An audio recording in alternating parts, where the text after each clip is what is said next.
सूर्य नारायण की महिमा। भरत जी का नित्य नियम था। 4 बजे ब्रह्म मुहूर्त में स्नान करते थे। कटी तक जल में खड़े रहकर सूर्य नारायण का ध्यान और गायत्री मंत्र का जप करते थे। सूर्य नारायण की कृपा से बुद्धि उज्जवल होती है, अतः उनकी हमें उपासना करनी चाहिए। सूर्य नारायण के उपकार के कारण हम उनके ऋणी हैं। वे जगत को सतत प्रकाश दान करते रहते हैं। उनका उदय न होने पर जगत में प्रलय होता है। समस्त स्थावर जंगम की आत्मा सूर्य है। सूर्य नारायण सभी को प्रकाश देते हैं, किंतु वे बिजली की कंपनी की भांति बिल नोटिस नहीं भेजते हैं। वे रविवार की छुट्टी भी नहीं मनाते। जिस दिन वे छुट्टी मनाएंगे जगत का प्रलय हो जाएगा। सूर्य परमात्मा का साकार स्वरूप है। मनुष्य और कौए में एक बार झगड़ा हो गया था, तो उस समय कौए ने कहा था, वैसे तो तू अधिक बुद्धिशाली है, किंतु तुझसे हम में एक गुण अधिक है। हम सूर्योदय के पहले ही निद्रा त्याग करते हैं। सूर्योदय के पूर्व ही स्नान आदि करके सूर्य नारायण को अर्घ्य ध्यान करो। रात्रि के 11 बजे के बाद का समय राक्षस काल कहा गया है। इस निषिद्ध काल में भोजन मत करो। आजकल तो लोग सिनेमा देखने के बाद 11 बजे भोजन करते हैं। ऐसा करना ठीक नहीं है। सूर्य, चंद्र, समुद्र ईश्वर की मर्यादा का उल्लंघन नहीं करते। हे मानव, परमात्मा की मर्यादा का पालन करने के लिए तुझे सुख समृद्धि दी गई है। भरत जी प्रार्थना करते हैं, मेरी बुद्धि, मेरा मन कहीं दुर्मार्गी न हो जाए। भगवान के तेजोमय रूप का मैं चिंतन करता हूँ। अर्थ और ज्ञान के साथ जप करो। सुखदेव जी वर्णन करते हैं, राजन, भरत द्वारिकाधीश की मानसी सेवा करने लगे। प्रत्यक्ष सेवा तो बहुत की थी, अतः अब मानसी सेवा करने लगे। मानसी सेवा सरल नहीं है। अधिकतर पाप शरीर से नहीं, मन से ही होता है। अतः मानसी ध्यान, मानसी सेवा श्रेष्ठ है। ईश्वर में मन से तन्मय होना ही मानसी सेवा है। एक बार एक बनिए ने गोसाई जी के पास जाकर कहा, महाराज, मैं प्रभु सेवा तो करना चाहता हूँ, किंतु एक भी पैसे के खर्च के बिना सेवा हो सके, ऐसा मार्ग बताइए। तो गोसाई जी ने मानसी सेवा का मार्ग बताते हुए उस बनिए से कहा, तू मानसी सेवा बिना खर्च के कर सकेगा। केवल मन से संकल्प करते रहना कि मैं भगवान को स्नान करा रहा हूँ, वस्त्र पहना रहा हूँ, पूजा कर रहा हूँ, भोग लगाता हूँ, भगवान भोजन कर रहे हैं आदि। फिर गोसाई जी ने उससे पूछा, तुझे भगवान का कौन सा स्वरूप अधिक प्रिय है? बनिए ने उत्तर दिया, मुझे तो भगवान का बाल कृष्ण स्वरूप अधिक प्रिय है। गोसाई जी ने कहा, प्रातः काल में ऐसी भावना कर कि ठाकुर जी के लिए यमुना जल ले आया हूँ। घर आने पर ऐसा भाव जगाया जाए कि ठाकुर जी स्नान कर रहे हैं। यशोदा जी जैसी भावना रखकर बाल स्वरूप की सेवा करना। बाल सेवा में वात्सल्य भाव मुख्य है। सेवा में दूध और माखन लाना। बाद में कन्हैया को मंगल गीत गाकर जगाना। जागो बंसी वाले, ललना मोरे प्यारे, रजनी भयो है घर घर खुले केवारे। गोपी दही मथत सुनियत है कंगन के झनकारे। उठो लालरी भोर भयो, सुरनर मुनि ठाड़े द्वारे। ग्वाल बाल सब करत कुलाहल, जय जय शब्द उचारे। माखन रोटी हाथ में लीनी, गौवन के रखवारे। मीरा करे प्रभु गिरधर नागर, शरण आए कुंतारे। जागो बंसी वाले, ललना मोरे प्यारे। यशोदा जी लाला को मनाती थी कि इतना माखन खा लेगा तो तेरी चोटी दाऊजी से भी जल्दी भर जाएगी। उष्णोदक से लाल को मांगलिक स्नान कराना, फिर ठाकुर जी का श्रृंगार करना। कन्हैया से पूछना कि आज वह कौन सा पीताम्बर पहनेगा। कन्हैया जो कहे वह पीताम्बर पहनाना। श्रृंगार में तन्मयता होने पर ब्रह्मानंद सा आनंद प्राप्त होता है। कन्हैया को नैवेद्य देकर भावना करो कि लाला प्राशन कर रहा है। फिर आरती करके क्षमा प्रार्थना की जाए।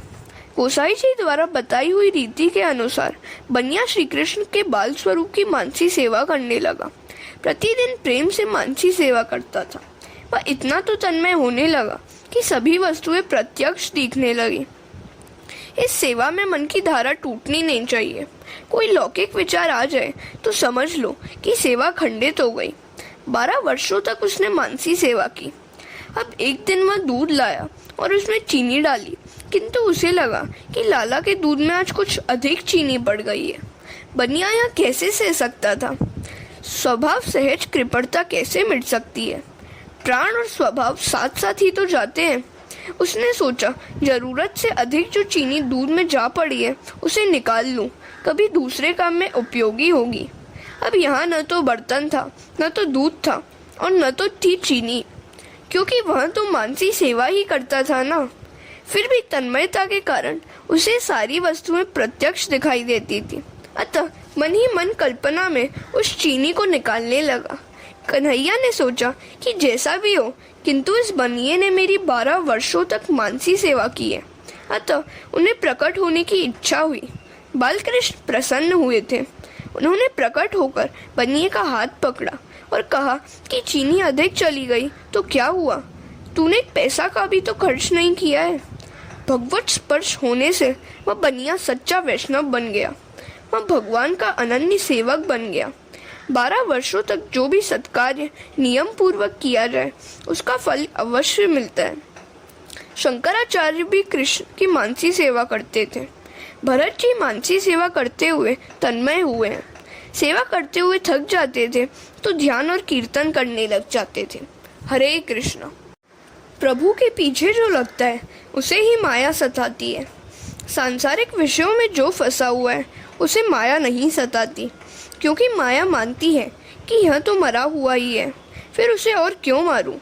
जो व्यक्ति प्रभु के पीछे पड़ा हुआ है उसे ही माया अधिक सताती है, किंतु जो माया के प्रभाव में बहता होता है उसके लिए वह बाधा रूप नहीं होती। माया मानती है कि वह तो मेरा बंदी है ही। माया की गति बड़ी विचित्र है। कमर तक जल में भरत जी खड़े हुए थे। ग्रीष्म ऋतु थी।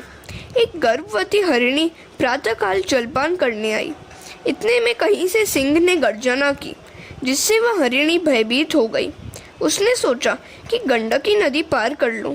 उसने जोर से छलांग मारी। प्रसव काल समीप था, अतः हरिण बाल का जन्म हो गया और वह नदी के जल में गिर पड़ा। दूसरे किनारे पर हरिणी की भी मृत्यु हो गई। भरत जी ने उस मृग बालक को नदी के जल में पड़ा हुआ देखा। उन्होंने इस बच्चे में भी श्री हरि का दर्शन किया। वे सोचने लगे कि इसकी माता की तो मृत्यु हो गई, सो जगत में इसका तो कोई नहीं रहा। अब इसका लालन पालन रक्षा आदि कौन करेगा? वे दयावश होकर उस बच्चे को अपने आश्रम में ले आए। वे सोचने लगे कि यह बच्चा मेरे सिवाय किसी और को तो पहचानता नहीं है। इसका पालन पोषण करना अब मेरा ही धर्म है। मैं इसकी अपेक्षा करूँगा तो यह मर जाएगा। मैं ही इसका पिता हूँ और मैं ही इसकी माता हूँ। इसका पालन पोषण रक्षा करना मेरा ही कर्तव्य है। उन्होंने सोचा, मैं ही इस मृग बालक का रक्षक पिता हूँ, अतः हर प्रकार से मुझे इसकी रक्षा करनी ही है।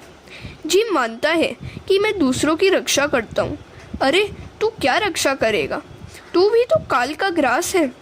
रक्षा करने वाले तो वह प्रभु ही है। करता हरता तो श्री हरि ही है। पालक और संहारक भी श्री हरि ही है। तुम घर में रहो या वन में, तुम्हारी रक्षा करने वाले श्री हरि ही है। भागवत के 7वें स्कंद के दूसरे अध्याय के 40वें श्लोक में यमराज ने राजा शिवयज्ञ के रिश्तेदारों को यह उपदेश दिया था। ऐसा कहकर हिरण्यकश्यपु ने कहा है, यदि परमेश्वर की कृपा हो जाए तो अनाथ हो या वनवासी हो तो भी वह जीवित रहता है, और परमेश्वर द्वारा मरा गया जीव घर में सुरक्षित होने पर भी जीवित नहीं रहता, मरता ही है। मृगपाल को पानी से बाहर निकालने का तो भरत जी का धर्म था। उन्होंने रक्षक पिता बनने का जो रिश्ता जोड़ लिया वह अच्छा नहीं किया। जीव मात्र का रक्षक पिता तो ईश्वर ही है। सभी दोष अभिमान के कारण ही उत्पन्न होते हैं। भरत जी उस मृगपाल का लालन पालन करने लगे। धीरे धीरे वह बड़ा होने लगा। भरत जी उसे अपनी गोद में बिठलाते थे और उसके साथ खेलते थे। भरत जी ने अपनी पूर्वावस्था में बच्चों का लालन पालन किया था। यह पूर्वजित अप्सरा वहाँ आ गई। पुराने संस्कारों को भूलना बड़ा कठिन काम है। सूक्ष्म संस्कार मन में अभी तक बसे हुए थे, अतः उनका मन उस हिरण के बच्चे में फंस गया। अब उनका मन प्रभु भजन में स्थिर नहीं हो पाता था। ध्यान में हर 5-10 क्षण के बाद वह बच्चा ही दिखाई देने लगा। वासना का विषय तो बदल गया, किंतु वासना तो मन में रह गई। ऐसी हालत में इसकी अपेक्षा गृह जीवन में कौन सी बुराई थी? ज्ञानी को तो मन को भी मानना ही पड़ता है। भरत जी ने मृगपाल को घर में रखा, वह ठीक तो हुआ, किंतु उसे जो मन में भी रखा वह ठीक नहीं किया। संसार को छोड़कर कहाँ जाओगे? जहाँ भी जाओगे संसार वहीं उपस्थित हो जाएगा। इसी कारण से महापुरुषों ने कहा है कि संसार को अपने मन में से धीरे धीरे हटा दो। संसार को मन में कभी मत रखो। किसी को घर में चाहे रख लो, किंतु मन में मत रखो। मन में या तो काम को ही रखो या फिर ईश्वर को ही, दोनों साथ साथ नहीं रह पाएंगे। कहा भी है, तुलसी दोनों नहीं रहे, रवि रजनी एक ठाम। हरे कृष्ण।